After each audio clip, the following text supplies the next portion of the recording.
Hey, what's up? Where are you guys going tonight? Bike plan meeting.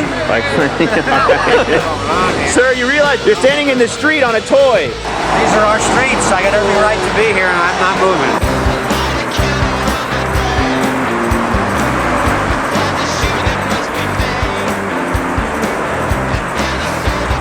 This isn't a bikeable street. This is planned but infeasible. We are performing feasibility right now. Bike plan meeting this way. And they say there's not room for a bike lane on Figueroa. We're here for the Folklorico meeting. Logistics to let you know the agenda for tonight. We're going to have an overview sort of presentation from the planning department. It's just a brief PowerPoint to kind of give you the logistics of the bike plan.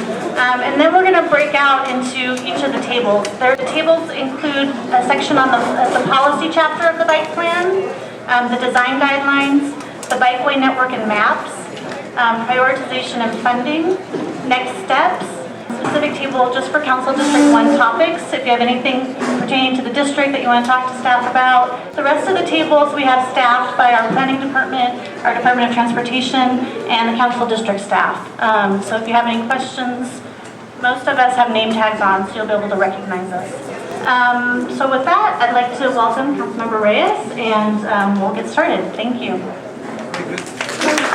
Good evening, folks. Tonight is about listening. There are many different opinions and perspectives. There's a lot of passion out there, which is very much needed in dealing with issues as it impacts the whole bicycle movement and making bicycling just as important as automobiles and trains and buses. We need to elevate it to another level if we're going to be serious about creating an alternative here in this great city. But to get there, we're going to have to go through some transformations, if you will. When you look at a city of 3 million, and the city's only funded 3 positions for 3 million people, it kind of tells you where the priorities are at. So that has to change. And in a time of budget cuts, it's going to be very difficult. On the positive end, though, with this type of effort, this kind of energy, we hope to make statements to the rest of the council, to the mayor's office, to the Department of Transportation, that we want to support them. And yes, we can agree to disagree, we can be disappointed, we can have our aggravations, but let's make positive statements so that they can understand where we're coming from and find ways to facilitate making these changes. So Figueroa Street, I think, is like a Class 1 major highway or a Class 2 major highway. And it's zoned for Class 2, right? So 30,000 to 50,000 ADT. The peak, the maximum ADT that the consultant cited for the busiest section of Figueroa was 28,000 average daily trips. And on the least busy section, it was something like 10. That's like massive capacity that is not getting anywhere near being used by automobiles. And yet in this plan, this draft document, they said Figueroa was not feasible as a place to have a bike facility. It's just ridiculous. The capacity was based on the plan. So the capacity isn't today's volumes. It's the estimated plan volumes. I think those are the ones that we want to make into like more, take more of the asphalt and reconfigure more of it so it's more bike, less car. I mean, not just bikes, because like Figueroa supports a great deal of local retail. It supports a farmer's market. There's massive parks. And when it comes to talking about bicycling, I mean, just plain traffic calming, we already have the 110 freeway that moves a massive number of automobiles through our neighborhood every day. Why don't we turn the old trolley right-of-way into more car capacity? What is the argument that gets to be made that we can say, look, we're done with this much automobile traffic on our surface streets? Put that comment down.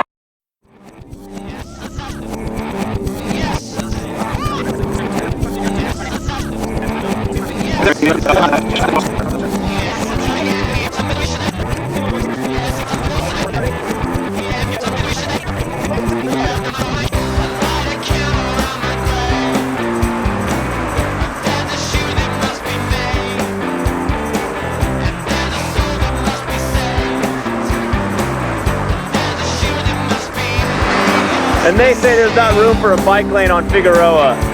Look at Broadway, from Alpine to the bridge, right? So this is now what, proposed, which before they changed the language was called infeasible. Yet it is 4 lanes with a center with 2 parking lanes.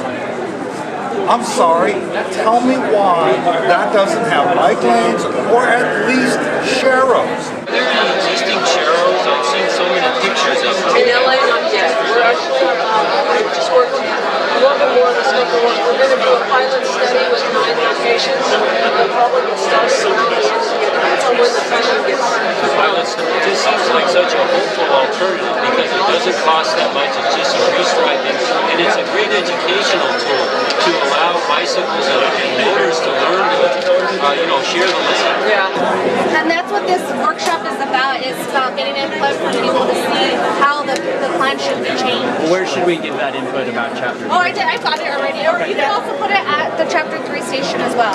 Which is right here in the next steps. So Joseph, what do you think of the meeting tonight? I think that